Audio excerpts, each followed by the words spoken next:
All right, this is number 28 in our lecture notes. So let's check it out and let's see what's up here. All right, while a baseball is being hit, its velocity changes from going towards the catcher at 35 meters per second to going 52 meters per second directly back to the pitcher in a time interval of 0.10 seconds. Assuming it to be constant, what is the acceleration when the bat is hitting the ball? Okay, so as always, our first step is going to be what? Yes, we are going to identify the unknown and its units. So what is the unknown? It is the acceleration during the hit, that is during the bat's contact with the ball, and I think that we could assume it to be constant, as it says. And what are our units going to be? They're going to be meters per second squared, or sometimes it's easier to think about it, meters per second per second. All right, and now we have our unknown. What is the information that we are starting with? Okay, well, there are a couple different ways that we can organize it. I think we could organize it in a table. That is, we know that initially the velocity is 35 meters per second. Let's see if you can find my mistake before I point it out. All right, and our velocity after this interaction is 52 meters per second. What? Oh, okay. You don't need to yell at me. I'm a human being. I can say that. And why does that have to be negative? Because that velocity is in the opposite direction of the initial velocity.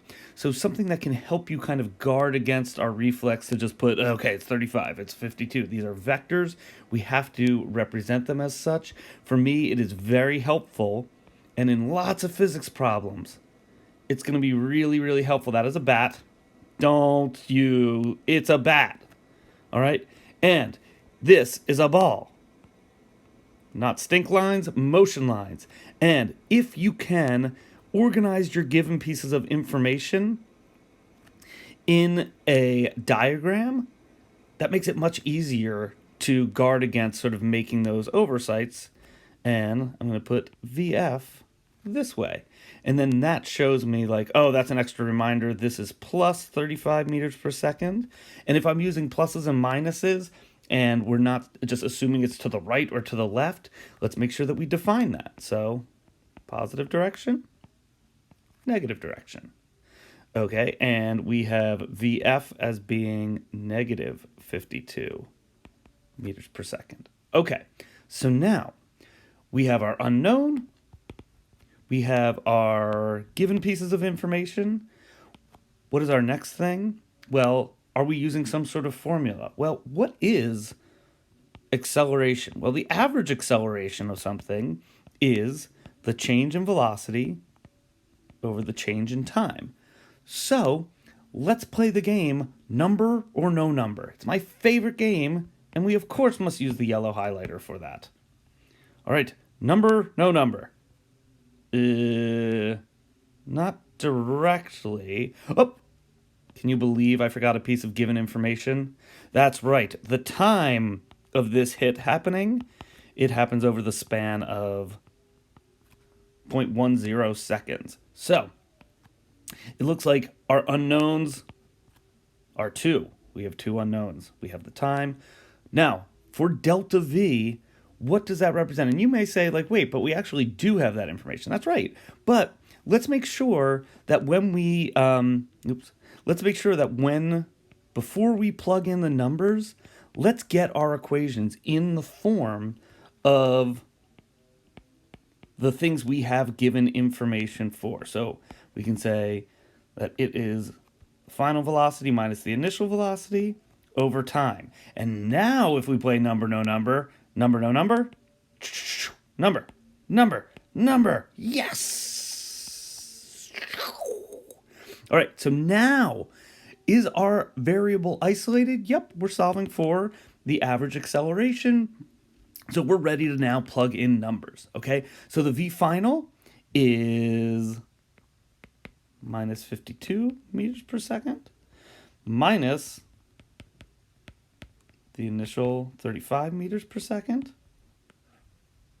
and delta t, 0.10 seconds. And now we're ready to calculate. And what do we get? Looks like we should get minus 87 meters per second divided by 0.10 seconds. Okay, so what are the units? They end up being,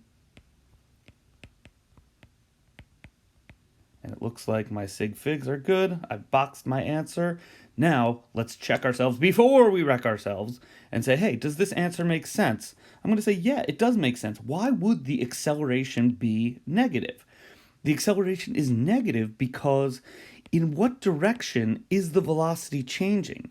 If it's coming in that direction and then going out at that direction, it is having an acceleration to the left or in the negative direction. That is, the velocity is changing in that way. And now note, if you had not taken into account the directions of these, that is, what would the math be doing if we hadn't taken into account the sign?